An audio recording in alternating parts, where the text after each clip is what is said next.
We've got a company that is doing effectively bubble wrapping cargo ships, right? It's air lubrication system is the technical term, but we like bubble wrapping ships. Zach Padgett with Orrick. I'm here with Jeff Stoike, co-founder and president of Blue Action. Why don't you tell us a little bit about what Blue Action's up to? Well, thanks for having me, Zach. I appreciate the opportunity to share a little bit about our work and how it interfaces with this exciting moment here in town at South by. Blue Action is the umbrella organization that houses our nonprofit work that we do capacity building around climate resilience and mitigation. We also have a for-profit arm under Blue Action that does growth stage commercial deployment facilitation.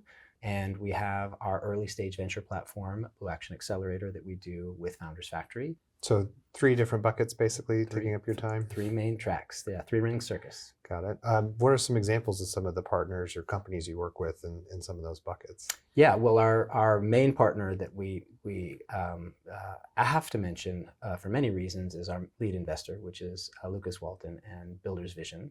We're doing coral reef restoration, mangrove restoration, trying to rehabilitate the queen conch in the Caribbean, and most importantly, doing environmental education and high skill workforce training and development around those restoration economies and industries. And then, as I mentioned, we've got this exciting joint venture with Founders Factory out of London and New York, where we are working with pre-seed and seed stage companies, looking at climate solutions, whether it's on the mitigation or the adaptation side.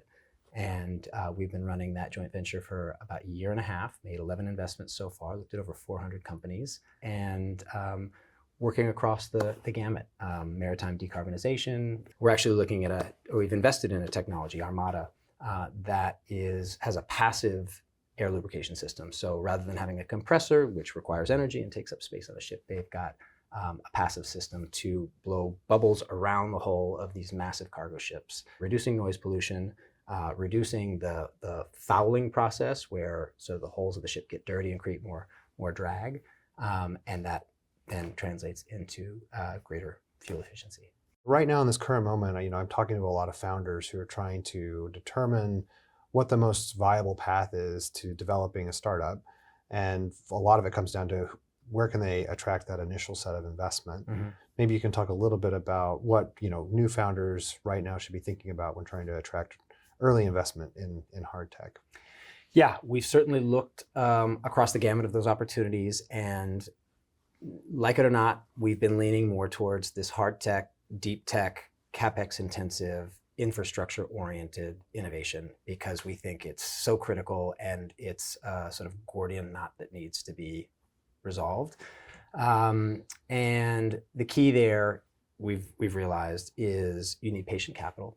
But you also need these testing grounds. You need places where these companies can deploy these technologies, try to test them out, prove concept, and get that feedback to then go on to maybe more conventional investors. Yeah, and we've been trying to help founders understand the capital stack that's really needed to do hard tech well. And it is a kind of, you need a village to raise this type of company approach where you'll have an early partner, hopefully, someone with a philanthropic or impact mission. Then you need to find, a financial sponsor, and likely some kind of corporate venture capital, a partner that's interested in the tech because it ties into their broader ecosystem, and then navigating the relationships between those multiple investors.